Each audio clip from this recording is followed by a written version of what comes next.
In this video tutorial, we will introduce the concept of total resistance and equivalent resistance. Alright, so in a previous lesson we learned about Ohm's law, which described the mathematical relationship between potential difference, current, and resistance. And from that we learned that the voltage drop is equal to the current times the resistance. So if we rearrange the equation mathematically, we can calculate current is equal to delta V divided by R. Now, looking at the circuit, we're given the total voltage. Delta VT is 12 volts. Meanwhile, there are three resistors in the circuit, one with 5 ohms, another with 7 ohms, and the third with 3 ohms. Do we have enough information to calculate the current flowing through this circuit?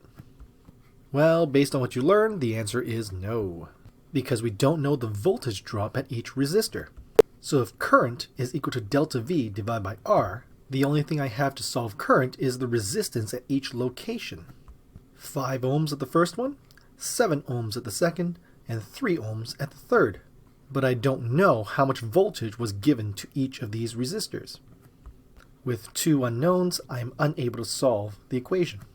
So what we need to do is to simplify the circuit using equivalent resistance. So let's take a closer look at this circuit over here. Since every electron that leaves this battery must go through every single one of these resistors, we can combine them together and pretend it's just one giant resistor. So instead of calculating them separately, 5 ohms, 7 ohms, and 3 ohms, I can add them all up and say it's a 15 ohm resistor instead. So that's like saying pushing 3 separate boxes is the same amount of effort as if you had pushed one giant box instead. So we call these equivalent resistance. And the benefit to this is that instead of having to do 3 separate calculations, we can do it all in one giant calculation instead. So don't think of it as 3 separate resistors, think of it as one giant resistor that has a total resistance equal to the sum of each of these. Now we can plug it into our equation where current is equal to the total voltage drop divided by the total resistance of the circuit. Since the total voltage drop is 12 volts and the total resistance is 15 ohms, 12 divided by 15 gives us 0.8 amps. Alrighty, so as we saw up here, it was not possible for us to solve individually because we didn't know how much voltage was given to each one, but in the end that's not an issue altogether as long as we're able to turn this into an equivalent resistance where I combined all these individual resistors into one giant one instead. Now I've got just one simple calculation to do, and now that I know 2 out of the 3 variables, I can solve for the third one, which is 0.8 amps. So, in summary, resistors that are in series with one another can be added up to make a total resistance for the circuit. Let's try these sample calculations. Alright, let's first set up our GRASS method, and we'll write down all the information we are given. A 24-volt battery is hooked up to 4 light bulbs in series. So my total voltage drop is 24 volts. Now, 3 of these light bulbs have a resistance of 5 ohms each. So R1, R2, and R3 are each 5 ohms, while the last light bulb has a resistance of 8 ohms. So R4 is 8 ohms. Since these light bulbs are hooked up in series with one another, then I know that the total resistance for the circuit is R1 plus R2 plus R3 plus R4. So 5 plus 5 plus 5 plus 8 gives me a total of 23 ohms. Now, what am I required to find? It asks how much current is flowing through the circuit. Now, most of us memorized Ohm's law as delta V equals I times R. If I want to isolate for current, I need to get rid of the R. So I'll divide it out on this side, but whatever I do on this side, because it's equal, I must do on this side as well. So the R and the R cancel each other out, and I'm left with I is equal to delta V divided by R. Since I'm looking at the total voltage and the total resistance, I'll just add a T here to tell the reader as such, and let's plug in our numbers. So the total voltage is 24 volts, divided by the total resistance, which we calculate as 23 ohms, and we get approximately 1.04 amps as the current flowing through our circuit. Checking that our answer matches up, looks like we did a good job. Alright, let's try one more sample question. How about number 5? Once again, I'm going to write out my givens. A 12-volt battery is powering 3 light bulbs in series, so I know my total voltage is 12 volts. One light bulb has a resistance of 2.5 ohms, while the second has a resistance of 1.5 ohms. So the resistance of light bulb 1 is 2.5 ohms, while the resistance of light bulb 2 is 1.5 ohms. If the current flowing through the circuit is 2.0 amps, so I've written current is equal to 2.0 amps, what is the resistance of the last light bulb? So what is the resistance of the last light bulb? Alright, so what approach will I use? The equation is Ohm's law. Delta V is equal to I times R. Since I have the total voltage, 12 volts, I'm going to place it right here under delta V. I also have the current flowing through the circuit, which is 2.0 amps, so I'll place it under I. But I don't have the total resistance, so that is what I'm going to solve for. So let's isolate RT by getting rid of the 2 amps. I'll do that by dividing it out, but of course there's an equal sign, so that means I got to do it on both sides of the equation. 2 amps and 2 amps can cancel each other out. So RT is equal to 12 volts divided by 2 amps. 12 divided by 2 is equal to 6. Since resistance is measured in ohms, I'll put the symbol in, so I know the total resistance is 6 ohms. Since I know the total resistance is equal to the resistance of bulb 1 plus the resistance of bulb 2 plus the resistance of bulb 3, I can now plug in the values. RT is 6 ohms, with R1 being 2.5 ohms, R2 being 1.5 ohms, and R3 is what I'm trying to solve for. So if 2.5 plus 1.5 plus some mystery number adds up to 6, I can rearrange the equation and get R3 is equal to 6 ohms minus 2.5 minus 1.5, giving me a resistance of 2 ohms for the third light bulb. That matches up with our answer, so good job! Alright, so what I'd like you to do at this point is try out questions 2, 3, and 4 on your own. The answers are located here, so double check your answers to make sure you did it right. And once you're done, let's head on to the next topic, which is total resistance in a parallel circuit. Alright, so we've seen that in a series circuit, all you have to do to find the total resistance is add up the individual ones. That's because the electrons have to travel through each and every single one of them. But what happens if you're in a parallel circuit? Now, this might look a little confusing, so let's take a look at a simpler example. Let's take a look at this very simple circuit. Here I have a 10 ohm resistor, and because it's the only resistance in the entire circuit, the total resistance must be 10 ohms. Alright, so that's pretty easy. But what if we decided to put 2 resistors in series with one another, both of which are also 10 ohms? Well, as we learned earlier, in a series circuit, you can just add up the individual resistances, and that would be the total. So RT in this case would be 10 ohms plus 10 ohms, which equals 20 ohms. So what we've done is doubled the resistance between this circuit and this circuit. Doubling 10 ohms equals 20 ohms. Alright, so that should make sense. By adding another resistor, I have doubled the resistance. But what if I put these resistors in parallel with one another? Will that also double the resistance? The answer is no. Adding resistors in series causes a bigger traffic jam, but adding them in parallel actually reduces the traffic jam. Think about it this way. When electrons come through a series circuit, they're forced to go through this resistor, and they're forced to go through this resistor, so it slows them down, creating a bigger traffic jam than in this scenario. But over here, the electrons come through, and they have 2 options now. They can either go down this path, or they can go down this path. By opening it up with 2 potential pathways, it becomes less crowded than in this scenario over here. In this circuit, everyone must travel through one path, one single tunnel, so it's pretty crowded.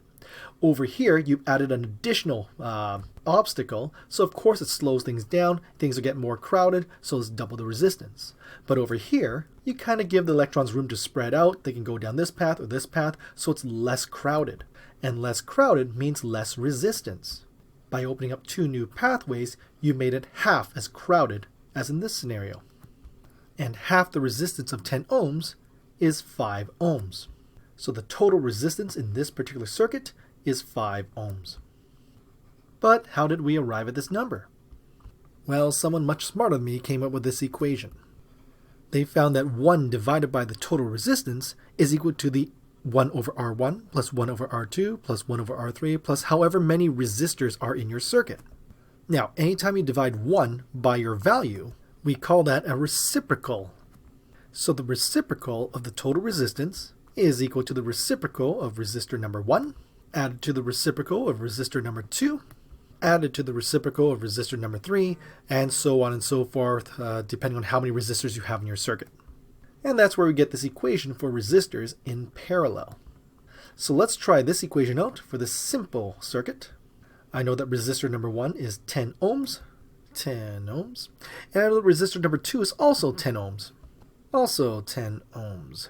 Since there is no other resistor in the circuit, I can delete this part, and let's see if this equation adds up to RT being 5 ohms. So 1/10 plus 1/10 is equal to 2 over 10.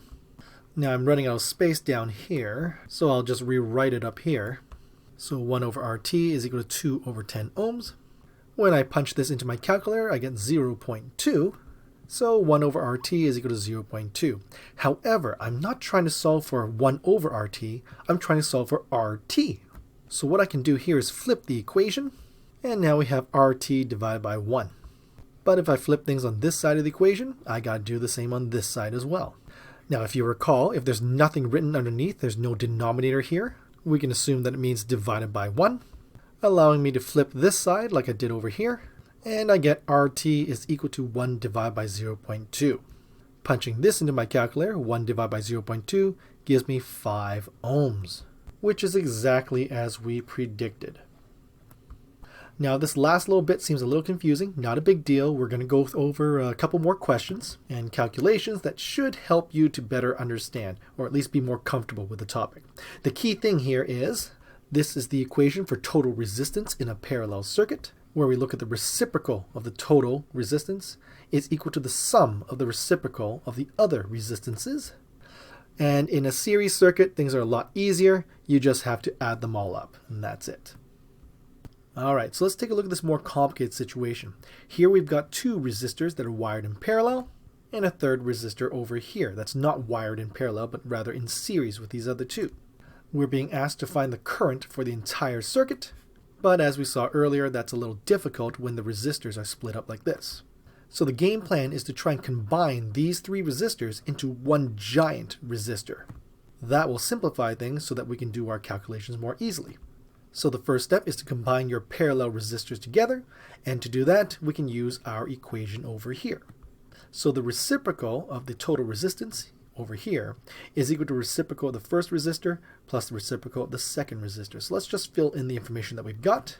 So 1 over 2 ohms is going to be added to 1 over 6 ohms. Now you could add up these fractions like you see on this side of the page, but I'm not crazy about fractions, so let me just convert these into decimals instead. 1 divided by 2 is equal to 0.5 ohms, while 1 divided by 6 is equal to 0.166 repeating ohms. If I add these together, I end up with 0.666 repeating ohms.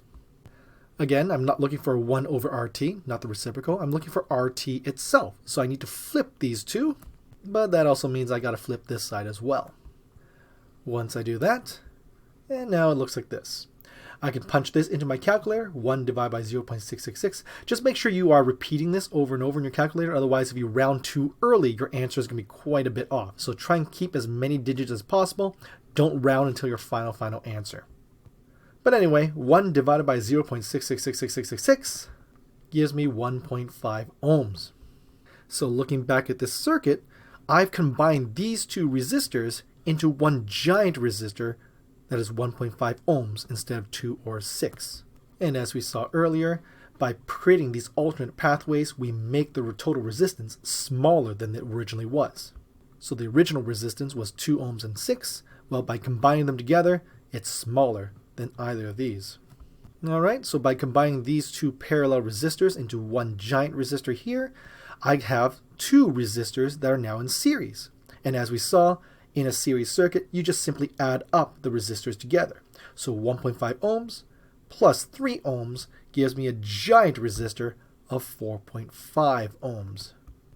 And now that I have a single resistor value and a single voltage value, and I know that current is equal to V divided by R, I can take my voltage, 12 volts, divide by new resistance, the total resistance of 4.5 ohms, divide these two numbers, and that gives me 2.67 amperes. And that is how we simplify a complicated circuit like this into something a little easier to solve, like this one over here.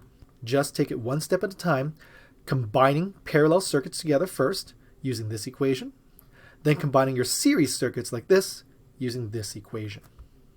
And that is our lesson on equivalent resistance, also known as total resistance.